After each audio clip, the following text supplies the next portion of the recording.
حضرت علی المرتضیٰ تلوار لے کے حضور کے گھر کا پہرا دیتے تھے. حضرت ربیعہ بن کعب اسلمی رضی اللہ تعالیٰ عنہ فرماتے ہیں کہ رات میری ڈیوٹی تھی کہ میں حضور کے گھر کا پہرا دوں گا. تو فرماتے ہیں میں باہر سن رہا تھا, ساری رات ہی میرے نبی پاک نے اللہ کی تسبیح پڑھی. ساری رات, کبھی تسبیح, کبھی تحلیل, کبھی تحمید, کبھی تکبیر, ساری رات. فرماتے ہیں ساری رات حضور پڑھتے رہے اور ساری رات ہی میں سنتا رہا. مجھے اونگ آ گئی, میری آنکھ لگ گئی, حضور ابھی پڑھ رہے تھے, میں تھک کے سو گیا. اور فرماتے ہیں جب میری آنکھ دوبارہ سے کھلی تو میرے کانوں میں پھر کوئی چیز گونجی, تو میں نے کان لگایا تو میرے حبیب ابھی بھی اللہ کو یاد کر رہے.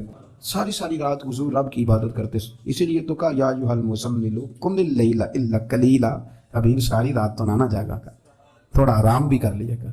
میرے بھائی, اپنا مصلی, اپنی عبادات, اپنے وظائف, اللہ جو آپ نے کسی سے سیکھی ہے اس کو کبھی کمزور نہ ہونے دیں. شجرہ شریف جو کسی بزرگ سے آپ لے لیتے ہیں تو کیا رسم ہے کوئی؟ اس پہ کچھ لکھا ہوتا ہے, وہ پڑھنے کے لیے دیا جاتا ہے. اس پہ لکھا ہوتا ہے کہ یہ اللہ آپ نے کرنی ہے. ساری زندگی کسی اسکول میں داخل ہو گئے اور وہاں جا کے آپ نصاب ہی نہ پڑھیں, کتاب ہی نہ کھولیں تو پاس ہو جائیں گے؟ وہ کہتے ہیں میں 20 سال جاتا رہا, ملا کچھ نہیں. تو آپ نے لیا کیا ہے؟ ایک اتنی سی کتاب تھی, اس کو تو کھول کے آپ دیکھ نہیں سکے, اس کے وظائف تک تو رسائی نہ ہوئی. اس لیے کہ اللہ کرنا مشکل ہے اور تصویر کھنچانا یہ آسان کام ہے. تو جو آسان ہے اس طرف ہماری توجہ لگی رہتی ہے اور جو مشکل ہے اس طرف ہم ذوق پیدا نہیں کرتے. یا ایھا الناس اعبدوا ربکم الذی خلقکم والذین من قبلکم لعلکم تتقون. اے لوگوں, اس رب کی عبادت کرو جس نے تمہیں پیدا کیا اور تم سے پہلوں کو پیدا کیا, اس لیے عبادت کرو کہ تم پرہیزگار ہو جاؤ گے. مالک سمجھنے کی توفیق عطا فرمائے.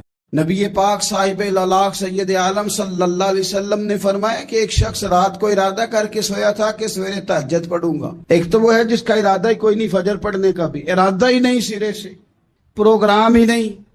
اس کو پتا چل گیا کہ ڈاکٹر نے کہا تھا 7-8 گھنٹے سونا ہے, تو اب وہ ٹائم دیکھ رہا ہے 2 بجے سو رہا ہوں, 10 بجے اٹھ جاؤں گا. اس کی بیچ میں نیند ہے, صحت ہے, ڈاکٹر کی تنبیہ ہے, پر فجر تو شامل ہی نہیں. حالانکہ اس بات کو اچھی طرح سمجھ لیں, اگر آپ کا فجر پڑھنے کا ارادہ ہے اور 4 بجے کا, 3:45 بجے کا آپ نے الارم لگا لیا ہے, تو 2 دن آپ کو الارم جگائے گا, تیسرے دن آنکھ خود بخود کھل جائے گی. انسان کی نفسیات ہوتی ہے کہ 2 دن وہ کسی چیز بھی اپنی عادت کو سونے جاگنے میں پکا لے تو تیسرے دن وہی اس کا وہ مزاج بن جاتا ہے. تو اگر نیت ہی نہیں, ارادہ ہی نہیں, پروگرام ہی نہیں, تو کیسے آنکھ کھلے گی؟ بلکہ پھر تو یہ ہوتا ہے کہ کئی دفعہ آنکھ کھل بھی جاتی ہے, بندے اٹھ بھی جاتے ہیں پر اٹھتے ہی نہیں, نماز کا وضو ہی نہیں کرتے, آگے بڑھتے ہی نہیں, ہمت ہی نہیں کرتے. لیکن حضور کیا فرما رہے ہیں؟ کریم محبوب علیہ السلام فرمانے لگے جس کا تہجد پڑھنے کا ارادہ تھا لیکن نیند غالب آ گئی, اٹھ نہیں سکا. حضور فرماتے ہیں نیند تو اب اس نے پوری کر ہی لی ہے نا, پر ارادہ تھا تہجد پڑھنے کا. تو محبوب فرماتے ہیں نیند رب کی طرف سے صدقہ ہو گئی اور تہجد کا بھی اللہ نے ثواب عطا فرما دیا.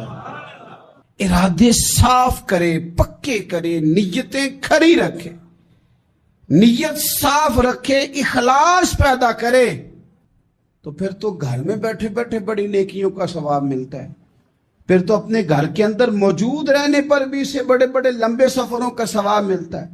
حضرت انس بن مالک رضی اللہ تعالیٰ عنہ فرماتے ہیں ہم تبوک سے واپس آ رہے تھے تو نبی پاک علیہ السلام نے فرمایا ہمارے کچھ بھائی ہیں بھائی جو بیٹھے مدینے میں ہیں, پر ہم نے جو گھاٹی بھی طے کی, جو سفر بھی طے کیا, وہ ہمارے ساتھ ہی تھے. بیٹھے کہاں ہیں؟ مدینے میں, پر ہم نے جتنا سفر طے کیا وہ ساتھ ہی تھے. حضرت انس بن مالک کہتے ہیں ہمارے تو کان کھڑے ہو گئے کہ بیٹھے بھی گھر ہیں اور ہمارے ساتھ ہیں. حضور سید عالم علیہ السلام نے پھر بات کو کھولا اور فرمایا وہ جان بوجھ کے نہیں بیٹھے رہے, ارادہ ان کا پکا تھا ہمارے ساتھ آنے کا, لیکن کسی مجبوری کی وجہ سے نہیں آ سکے. کوئی بیماری نے آ لیا تو نہیں آ سکے, چونکہ وہ مجبوری کی وجہ سے نہیں آ سکے, آ نہیں سکے. لیکن رب کریم نے ہم جس سفر سے گزرے ہیں اس کا اجر انہیں عطا فرمایا ہے. ثواب میں, اجر میں وہ برابر کے شریک ہیں, چونکہ ان کا ارادہ پورا تھا, پروگرام پکا تھا, وہ آنا چاہ رہے. اقامت نماز اور نماز کے جہاں اور بہت سارے فوائد ہیں وہاں یہ بھی ارشاد فرمایا کہ ان الصلاۃ تنہا عن الفحشاء والمنکر. فرمایا بے شک نماز منع کرتی ہے بے حیائی سے اور برے کاموں سے.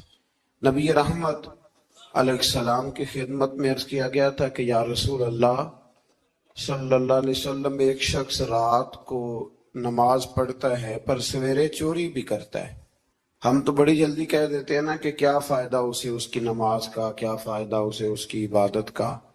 حضور صلی اللہ علیہ وسلم کی جب بارگاہ میں یہ سوال پوچھا گیا کہ حضور رات کو عبادت بھی ٹھیک کرتا ہے اور سویرے چوری بھی کرتا ہے تو حکم کیا ہے، تو حضور علیہ السلام نے فرمایا اگر وہ پابندی سے نماز پڑھتا رہا نا تو اس کی نماز اس سے چوری چھڑوا دے گی. اس لیے کہ نماز بے حیائی اور برے کاموں سے روک دیتی ہے. اگر کوئی کمزوریاں ہیں انسانی تقاضوں کے تحت تو نماز کی پابندی کرے. اگر آپ نماز کے پابند ہو گئے نا، کچھ وقت لگے گا تو پھر وہ بھی ساری کمزوریاں اللہ دور فرما دے گا. شرط یہ ہے کہ اس کو پابندی کے ساتھ پڑھتے رہیں. کچھ دوست کہتے ہیں نماز میں دل نہیں لگتا، تو میں نے کہا نہ بھی لگے تو پھر بھی پڑھے. تو میرا سوال یہ ہے کہ ایک آدمی بالکل فارغ ہے، سوائے نماز کے، عبادت کے، سونے کھانے کے اسے کوئی کام نہیں، اور ایک شخص بیچارہ مزدور ہے، وہ ریڑھی لگاتا ہے. مثال دینے لگا ہوں، ریڑھی لگاتا ہے، اس کے پاس دکان بھی نہیں ہے کہ وہ شٹر نیچے کرے یا تالا لگا کے چلا جائے. اب وہ نہ کسی کو کہہ کے آیا کہ یار ذرا 10 منٹ ٹھہرنا میں نماز پڑھ کے آیا، تو وہ چلا گیا. وہ بڑا بے چین ہے کہ میری پیچھے ریڑھی بھی ہے، وہ بندہ جلد باز نہ ہو جائے، وہ نکل نہ جائے، وہ میری تھوڑا سا میرا راس ہے، 2-4 ہزار کا مال ہے، غریب آدمی. نماز بھی اس نے پڑھی، توجہ اس کی پیچھے لگی رہی. ایک بالکل فارغ تھا، کوئی مجبوری نہیں تھی، اس نے بھی نماز پڑھی. آپ یہ بتائیے کہ زیادہ ہمت کس نے کی؟ اس کا تو دل ہی نہیں لگا نماز میں، ریڑھی کی فکر تھی. لیکن ہمت زیادہ اس نے کی، اس لیے کہ اس کی مجبوری ہے، اس کے لیے آزمائش پیچھے کھڑی ہے، تیار ہے. دوائی کھانے میں دل لگتا ہے؟ کیوں کہتے ہو میں دل ہی نہیں لگ رہا آپ کا؟ خدا نہ خواستہ خاکم بدن، اللہ ہم سب کو معاف فرمائے، اگر بچے کا آپریشن کرانا پڑ جائے تو دل کرتا ہے؟ کیوں کراتے ہو؟ اس کے لیے ضروری ہے. تو بھائی یہ فلسفہ ہی غلط ہے کہ میرا دل نہیں لگتا تھا تو میں نے چھوڑ دی. دل تو کئی دفعہ انسان کا دکان پہ بھی نہیں لگتا، بیچ دو گے. نہیں دل کرتا کام پہ جانے کو تو ریزائن کر دو گے. تو یہ تو بالکل سرے سے بات ہی بڑی عجیب ہے. ہاں دل لگنا چاہیے، نماز سے دلچسپی ہونی، لیکن نہ بھی لگے تو ہم کو دل کے لیے نماز نہیں پڑھ رہے، رب کے لیے نماز پڑھ رہے. ہاں یہ بات سمجھ لیں، نماز دل کے لیے نہیں، نماز وہ دیکھیں نا. ایک صاحب کہتے ہیں جی میں 5 نمازیں پڑھتا ہوں تو روزی میں برکت پھر نہیں ہوتی. تو میں کہتا ہوں وہ عبادت کرتے ہو کہ تجارت کرتے ہو؟ پیسے کمانے گئے تھے؟ پیسے کمانے گئے تھے کہ نماز پڑھنے گئے؟ تو نماز آپ کو بے حیائی اور برے کام سے روک دے گی، پر شرط یہ ہے کہ نماز کی پابندی کرے اور بر وقت پڑھے اور تھوڑی صحیح کر کے پڑھے. مطلب نماز پڑھی جاتی ہے، اہتمام نہیں ہوتا. یعنی لوگ بھاگ کے وضو کرتے ہیں، فٹافٹ آتے ہیں، بھئی آج ہو گیا ہے. بڑی جو بندہ گاڑی بھگا کے لاہور پہنچنا چاہے تو وہ 15 منٹ جلدی پہنچ سکتا ہے، 1 گھنٹہ پہلے پہنچ سکتا ممکن نہیں میرے عزیز، وہ ہو نہیں سکتا. جلدی نماز پڑھنے سے آپ کیا کر لیں گے؟ صحیح کر کے پڑھیں، سونی کر کے پڑھیں، تسلی کے ساتھ پڑھیں، ٹھنڈے دل کے ساتھ پڑھیں. مطلب نماز پڑھیں تو پھر مزہ آئے. امام اعظم کا ایک پڑوسی ہے تو وہ کہتا ہے کہ امام صاحب نا گرمیوں کے دنوں میں نا چھت پہ چڑھتے تھے، چونکہ میرے گھر میں عورتیں نہیں تھی، مرد ہی تھے زیادہ، اور میرا ایک بچہ تھا چھوٹا. کہتے ہیں کہ وہ چھت پہ نماز پڑھا کرتے تھے تو وہ اتنی دیر تک کھڑے رہتے کہ لگتا کوئی ستون کھڑا ہے، رات کو ستون محسوس ہوتا. اتنی دیر تک وہ تلاوت کرتے، اللہ کی بارگاہ میں کھڑے رہتے. تو فرماتے ہیں جب ان کا انتقال ہوا تو میرا بیٹا کہنے لگا کہ ابا جی پڑوسیوں کی چھت پہ جو کھمبا تھا، جو ستون تھا، وہ کہاں گیا؟ تو کہتا میں رو پڑا. میں نے کہا بیٹا وہ ستون اور کھمبا نہیں تھا، وہ تو ابو حنیفہ تھا جو اپنے رب کے حضور کھڑا رہا کرتا تھا. تو دلچسپی پیدا کریں. اللہ تعالیٰ ہمیں رمضان کے بعد بھی پابندی صلاۃ کی توفیق عطا فرمائے. آیت نمبر 46 میں اہل کتاب سے بحث اور مباحثہ اور مجادلہ کے آداب اور اسلوب تبلیغ کے شائستہ اور پسندیدہ ہونے کا بیان کیا گیا.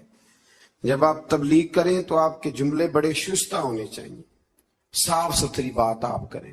قرآن مجید نے کہا نا ادعو الی سبیل ربک بالحکمہ والموعظۃ الحسنہ، لوگوں کو اللہ کی طرف بلاؤ تو خوبصورت نصیحت کے ساتھ، حکمت کے ساتھ اور اچھے انداز میں۔